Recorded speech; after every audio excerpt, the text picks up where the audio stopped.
Hey everyone, Chris Nixon here with the Dirty Boots Show, one of the co-hosts. I'm pretty damn excited today to get Wes on the show, and I know he also hosts a podcast, but we'll get to that in a second here. Wes, how you doing?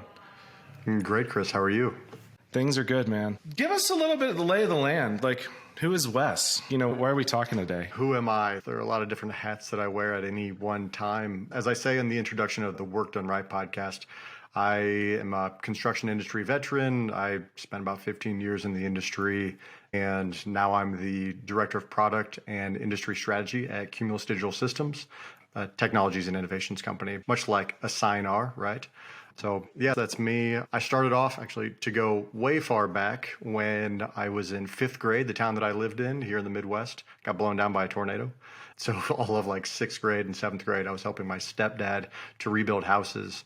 And that's where I really first cut my teeth in all things construction. Were you there? I was in the basement. The side of town that I lived on, everything was great. It's a little town of 850 people. Everything on the eastern side of the railroad tracks was pretty much just leveled. So fortunately, to my recollection, there weren't any fatalities, no casualties or anything. It was just a lot of destruction. And really, again, kind of a good opportunity to look for the silver lining, a good opportunity to start learning the basics of construction. As I used to say all the time, kind of whenever you learn how to read a tape measure, what plumb level square is, and you can apply that to just about anything. Then whenever I was in high school, I was working in a restaurant and I had to pick up a second job. It's a very long story, but I started working in a fabrication facility as well. And I would do anything and everything that needed to be done and just started learning as much as I could. Did you like it? It's work. I was also going to school full time. I wanted to be an orthopedic surgeon. Again, that's a very long story. Eventually, I ended up dropping out of college, and I had a friend of mine. He was going to be going to Texas to start building offshore oil platforms. And he asked if I was interested in going with him. So I took him up on the job, and I went down there. Sorry to interrupt you. Why'd you say yes? There was a lot of personal reasons that were going with it. There were some turbulent times going on in my life to kind of cover that. But also, I was already working 70 or 80 hours a week, and I was just kind of spinning my wheels. And it seemed like a great opportunity, right? It was a big gamble at the same time. I had never really left the Midwest too much. It just kind of seemed like the right thing at the right time to do. And I went down there and started building offshore oil platforms as a pipe fitter, and just kind of kept through that. It was always actually a plan that I had to do that long enough to where I could start getting a little bit ahead and end up going back to school. That was always my plan. And somewhere along the way, I started very much enjoying what I was doing. I like talking with everybody. I like learning everything that I can from anybody and everybody that I can. So while I was a pipe fitter, whenever I would finish up a job in one area, I would go over and I would learn from the structural guys. I would learn from the coatings guys, the painters, the insulators, the guys doing architectural work, anything and everything that I could learn. I was there just trying to soak up as much as I could. And ended up, got promoted to foreman actually pretty quickly. I did quite well. And then, just kept building on that momentum, went to a couple of other projects, built some natural gas facilities, built carbon capture facilities, and held other roles along the way, sometimes going back onto my tools, sometimes working up to general foreman. And I worked on a couple of different shell projects, working for contractors and subcontractors. And the shell reps would walk around the project. I was 21 years old. I made up my mind that that's what I want to do. I want to be one of those guys. I mean, they were always one, kind of curmudgeon and difficult to deal with sometimes, but also they were very capable people and I always learned a lot from them. I was working a project, and at this point I had already been, like I said, foreman, general foreman. I got my CWI along the way also. I'm a certified welding inspector, and I was leaving a project. We finished up our scope, and it was a shell project again. And as I was leaving, one of the inspectors was coming in from lunch. He used to take quite long lunches because this was well after when he should have been back. And he'll listen to this show and he'll know who I'm talking about. He asked me, "Where are you going?" So I'm going home. At this time, I was in Central Texas, probably go to Houston. A buddy of mine wanted me to go be a superintendent for him. And he said, "No, you're not." He said, "Send me your resume." And about a month later, I was working for Shell. I was an inspector for Shell, and just kind of started down that path. I was doing inspection for piping and welding and all of that fun stuff. Ended up, after about 6 months, I became a lead inspector. And then after about 9 months, started doing completions management for them. Went to another project, polyethylene facility in Pennsylvania. Ended up rather large project, about $15 billion project. And there I was the senior inspector. I had domain over all things piping, mechanical, civil, structural, a lot of the insulations and coatings, and really just about anything other than electrical. That's the one thing that I haven't figured out still. I watch YouTube videos on my Saturday mornings and I still just can't. I have a mental block. My construction director on that project, I had worked for him before in the past. He ended up, after COVID, asked me to report to him in various capacities. So I was doing project management for him over all the commercial buildings that were being built on site and off of the cogeneration facility, 3-on-2 combined cycle power plant, while also doing all of my inspection duties and all of that stuff elsewhere. Kind of along the way, to tie it up, how I ended up in the role where I am now. Cumulus, we have a product called Smart Torque where we interface with Bluetooth tools to the mobile application. And I met them, this team, on my first project working for Shell. They were actually incubated within Shell's TechWork division. And the product at first, it was a little bit shaky, just as any beta project is. I had a project manager come up to me. I was the young guy, and he had one of the wrenches, a tablet, and he set it down on my desk, and he said, "Make this work." And he just walked away. I said, "All right." Where do we go from here? Yeah, exactly. So that's how I got introduced to these folks and built a tremendous relationship with the team. We have a really good group of people here with Cumulus, and took them up to the project in Pennsylvania as well, worked with them, really got the product in an amazing position and expanded it out. And I left Shell at the beginning of 2022. And whenever I left them, Matt, our CEO, he asked again, as he'd been asking for a couple of years, "Hey, do you want to join our team?" And I consented. I obliged. So been here ever since.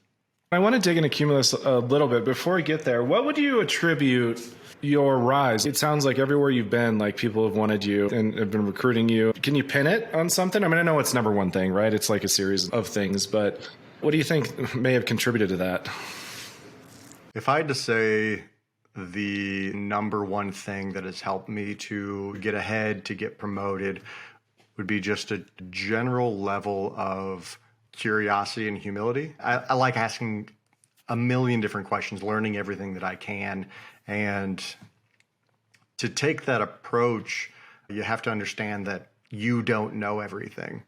So I think if I had to say the number one thing is this idea of continuously learning and expanding my knowledge in whatever way I can, and just doing what I can to help projects along. When I was asked to do project management, dual-hatted while also having responsibilities over quality, the question was raised, well, do you think this is going to be a conflict of interest? Because there were certain areas that I had, ownership over the quality and the delivery. I told anybody and everybody, and I'll tell everybody this until the day that I die, there's a right and wrong way to build a plant. And we're going to do it the right way. I will not sacrifice the integrity of the facility for any reason, and we're going to do this the right way. So if I would say, again, the number one and number two things, I guess it would be is just a general level of curiosity and continuous learning and improvement, and just integrity, doing the right thing. I know you mentioned it. I'd also add in that humility part, because I don't know if you've met anyone like this, but sometimes our egos get in the way of some of those learnings, right? I know I've been guilty of it. I'm not sure you have, but I've met plenty of people that are 100%. This isn't to say that I'm the most humble person. If there were some people that I said this to, they would probably bust up laughing, because there are areas of my life I can be quite arrogant. I want to do a whole different podcast episode just on that. So on that topic. I'll probably squeeze it in here and there, but there's a quote that I learned whenever I was younger, which is, employ your time improving yourself by the works of others so that you can come easily by what others have labored hard for. So it's basically, read books and ask questions, because other people dedicate their lifetime to learning these bits of information. And especially in the day of the age of the internet, there's so much opportunity to learn. And yeah, that's the biggest part of it for me. It's a heck of a time to be alive, especially considering the internet. Oh, 100%. Yeah. You said reading books and asking questions. So you're not advocating for watching reality TV and keeping to yourself? That's not your thing? No, not in the least. That's one thing that I just don't do. My wife will watch The Bachelor as a guilty pleasure, but I can't stomach it. So we all have our thing. For me, it's golf, and I have two kids. So, it's how often can I actually play with two? They're a little bit older now, but still not completely self-sufficient. I'm not sure they ever will be. But so director of product strategy and innovation. And I don't mean to be malicious here at all, but what the hell does that really mean? Like, break it down for us. Yeah, very good question. That's the question I had whenever I first joined. It's like, what exactly am I supposed to be doing? On the product side of things, I think that kind of speaks for itself a little bit better, right? So we have a product line with, fundamentally we are a SaaS company, software as a service.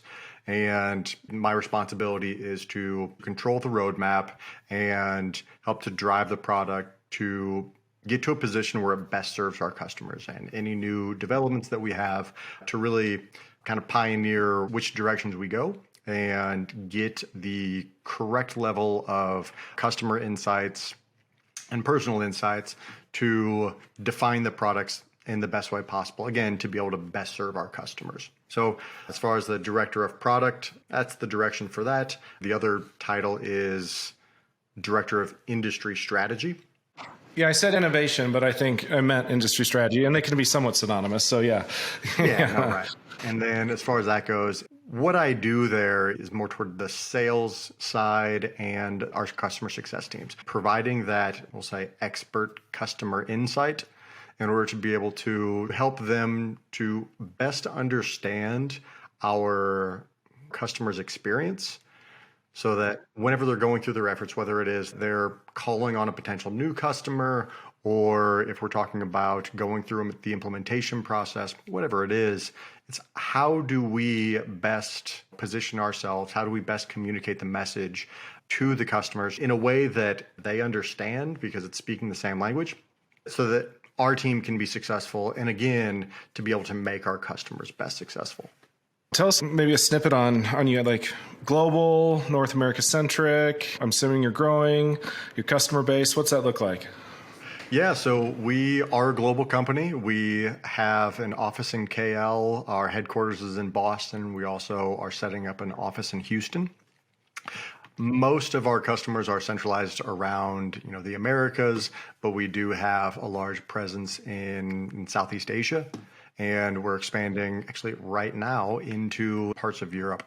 We actually have a pretty diverse group of customers, anywhere from, conventionally, like whenever we started with industrial oil and gas, right? That's having been started within Shell, that's kind of the logical main focus for our customer base. But we also are heavy into the data center industry, as well as expanding out into some other industrial / more commercial construction and other things like transport with rail and other forms of preventative and recurrent maintenance. Our product is the connected worker platform. So again, we interface with some Bluetooth tools and other technologies in order to set values and record values, capture information throughout the completion of work activities.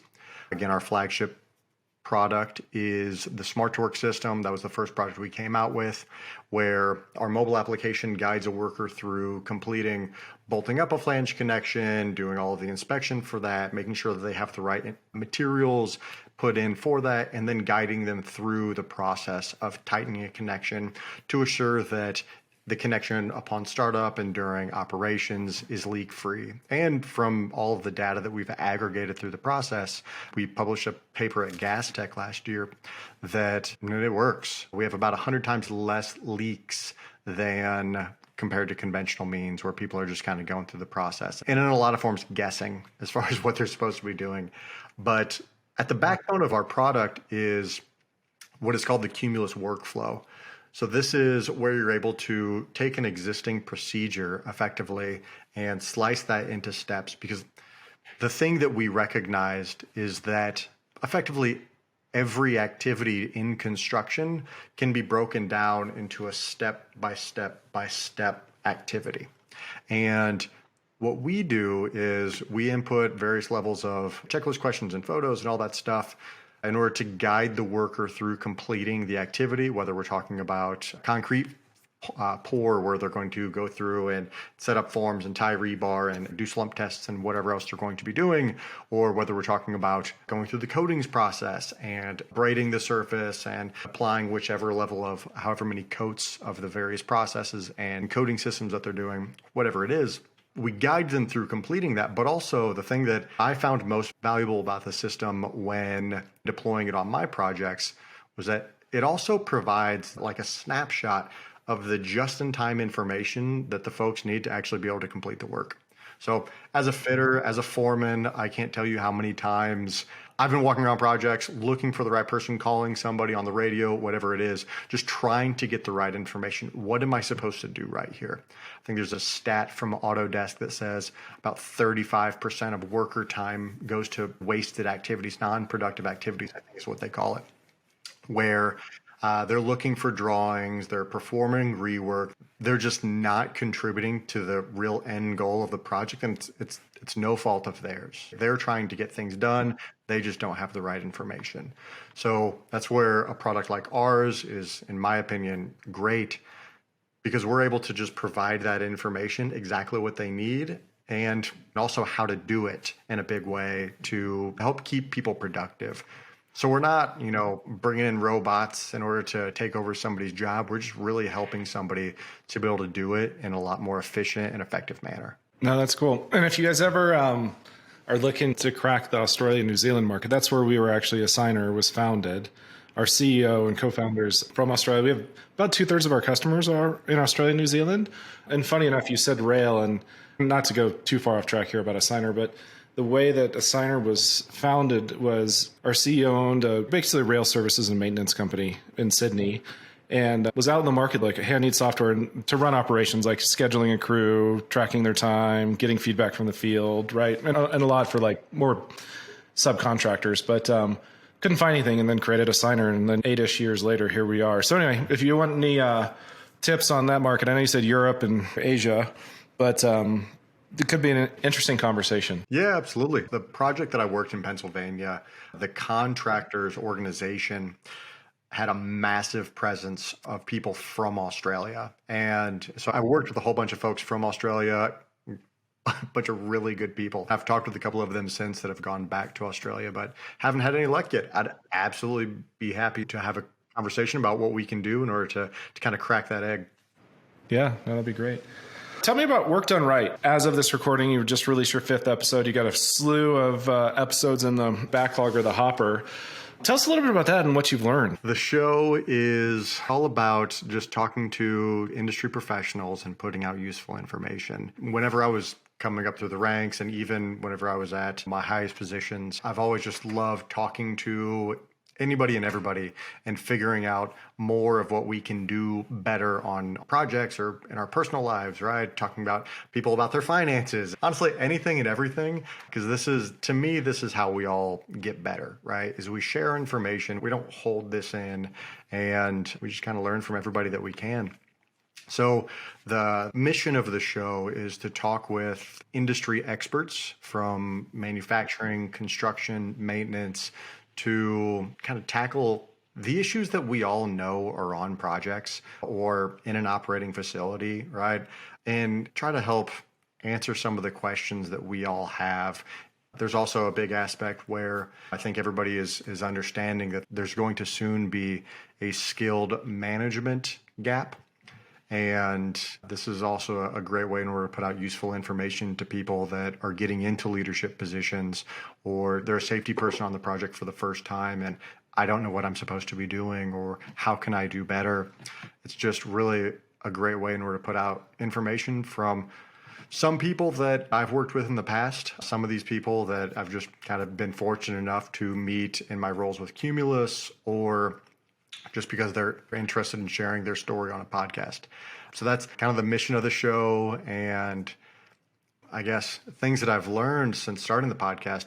One, these folks that are able to go out there and do like a 3.5 hour show, they must have the best stamina in the world. It is taxing. I've had days whenever I recorded, and I'm sure you've had the same, where you record multiple episodes in the same day. I think the most that we've done is 3 in a day, and I am dead. I do Brazilian Jiu-Jitsu, and I would rather train for 3 hours straight than podcast for 3 hours straight. Like, it is totally different. And most of your calories are consumed by the brain, right? So it kind of just shows the significance of it. So other than just the general nature of how intense it actually is to go through the process of having these conversations, I was talking on another show here recently. We were interviewing some folks that actually have their own podcast as well called The Site Visit. One of them was saying that he'll go back and he'll listen to his old recordings as a way of sharpening his skills, but also trying to make sure that he's extracting all of the information that he can. And I got to say, I can't agree enough. It's amazing how you can be engaged in the conversation and then hear it again later, and there's just incredible sound bites. One of the folks that I interviewed here recently was our 4th episode that we released, a gentleman by the name of Bobby LaBeouf. I worked with Bobby 6 years, 7 years. I've known him for quite a while now. And in the 35 minutes that I talked to Bobby, after again, working with him for years, he was somebody that helped to mentor me whenever I was working within Shell. I'm still learning more from Bobby. Just the general nature of how it is that he conducts work, the methodology that he uses in executing his job, and also how it is that he mentors people. Out of all the conversations we've had, we've talked for days, I'm still learning more. So I think the message with all of that is this recurrent message of you can always learn something from everybody, even the people that you think that you've learned everything you can.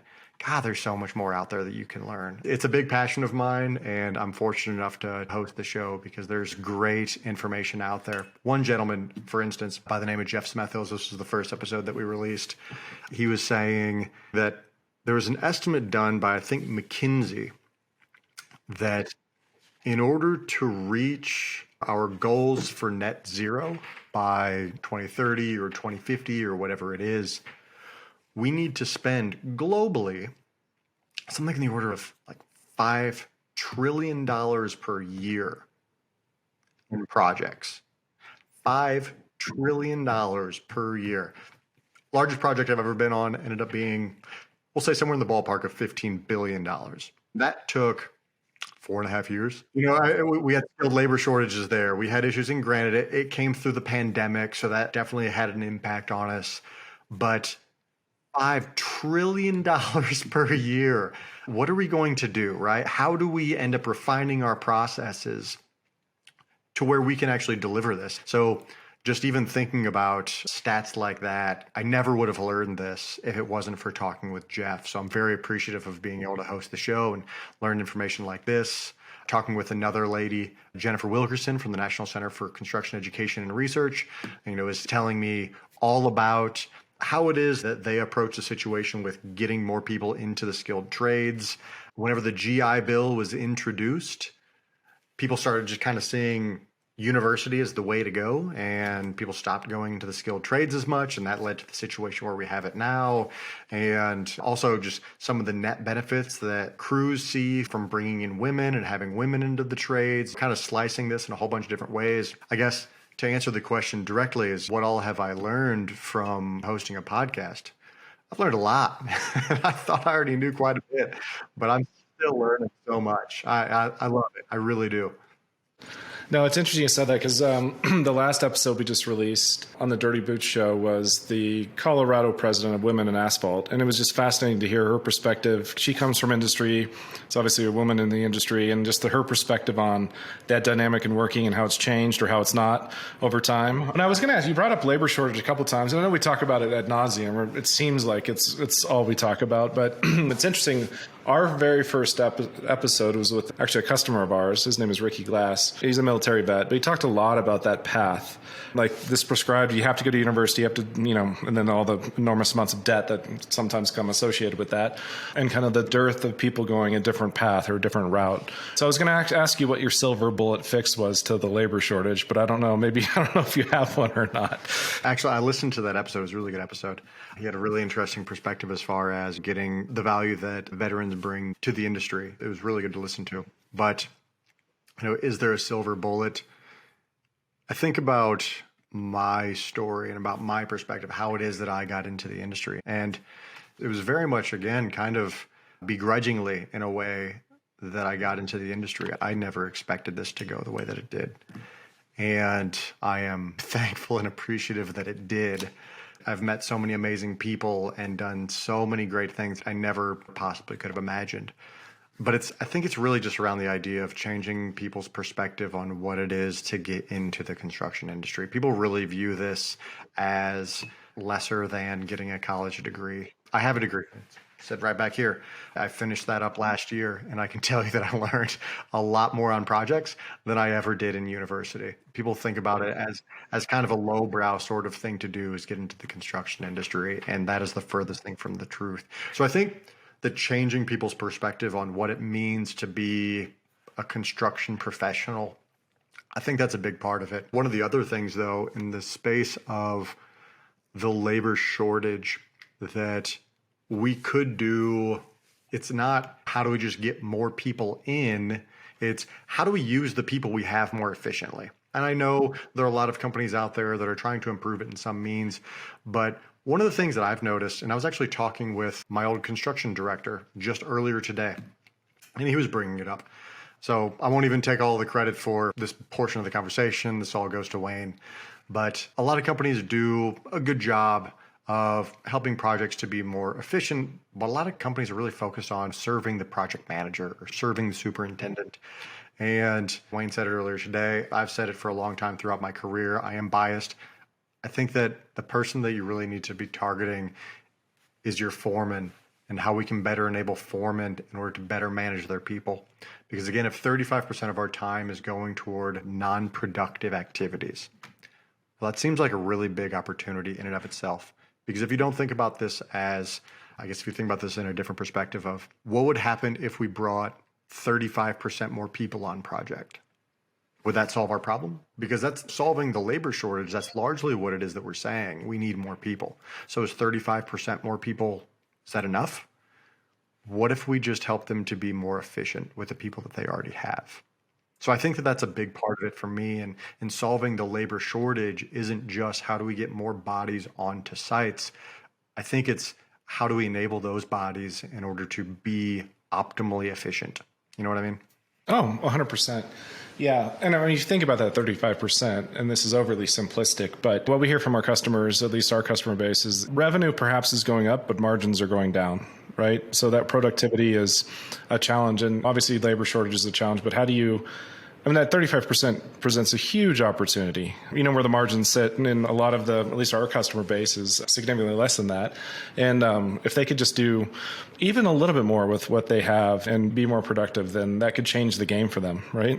Oh, it's huge. Anybody that's able to kind of solve that problem of just working more efficiently, those are going to be really in the next 10 years, they're going to be the general contractor. They're going to be the subcontractor of choice because they're just doing it better than everybody else. It's not about how do we attract the most people. To me, it's about, again, how it is that we're able to best utilize the people that we already have.